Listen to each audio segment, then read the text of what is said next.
समस्त को मो चैनल को स्वागत करुछि।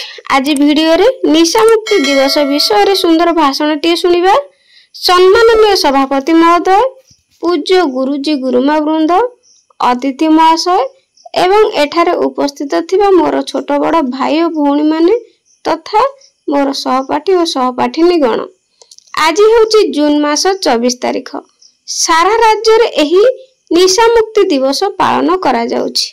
एही दिवस रे मु किछि कहबार सुजोग पाइथिबारु निजको धन्य मन करूछि।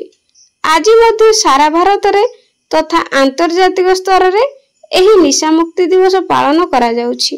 ड्रग्स रो प्रादुर्भाव एमिति होई गलानी जे लोके एथिरु चाहिले भी वर्ती पारु नाहंती। निशाखोर व्यक्ति रो अमूल्य जीवन अकाल रे झरी पडुछि। अर्थात कोनोसी व्यक्ति रो जे कोनोसी निशा सेवन प्रति आग्रह अथवा आकर्षण बंद कर देबा ही हेउछि निशा मुक्त।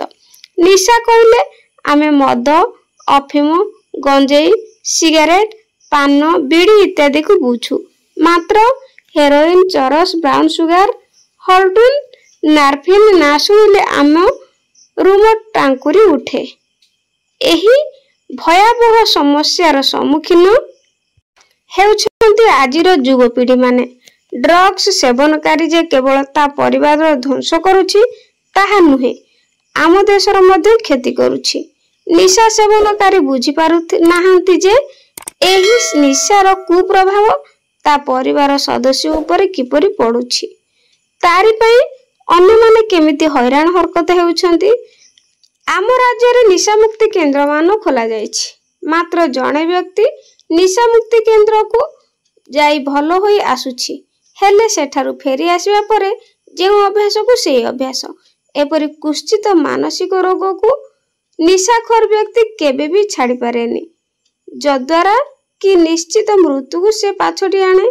तेणु यथासाध्य एही व्यक्ति मानकर मन चिकित्सा करा जिबा आवश्यक। ताहेले जाई एही रोगरु किछिटा मुक्ति मिल पारिबो। निशाखोर व्यक्ति मानक प्रति आम मानकर व्यवहार सरल तथा मार्जित हेबा उचित। सेमानकु घृणा दृष्टि रे न देखि बरং स्नेह श्रद्धा दे मानसिक शांति प्रदान करबा उचित। एहा द्वारा सेमानक मनोबल दृढ़ होई थाए। निशाखोर व्यक्ति किपरि भलो बाट को आसी परिबो सेथि प्रति आम समस्त को यत्नवान हेबा को पड़िबो। सेमानकु निशा सेवनर कुप्रभाव विषय रे भलो भाबे बुझाइबा को पड़िबो।